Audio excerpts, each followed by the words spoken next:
منذ مدة يتم التحضير للمؤتمر الوطني الكردي، بالأخص بعد التطورات الحالية على الساحة السورية وسقوط نظام البعث.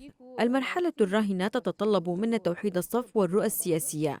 شكلنا لجنة تحضير للمؤتمر وحاولنا زيارة كافة الأطراف والأحزاب السياسية، وأخذنا بعين الاعتبار آراء الشعب، لأن المؤتمر لن يقتصر على الأحزاب السياسية فقط.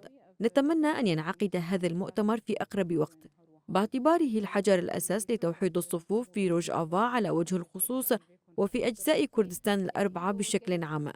انعقاد المؤتمر سيكون في وقت قريب، لأننا اقتربنا من انتهاء التحضير له، وبقي فقط تحديد مكان انعقاد المؤتمر والجهات التي ستنضم له، وحاليا يجري النقاش عليها.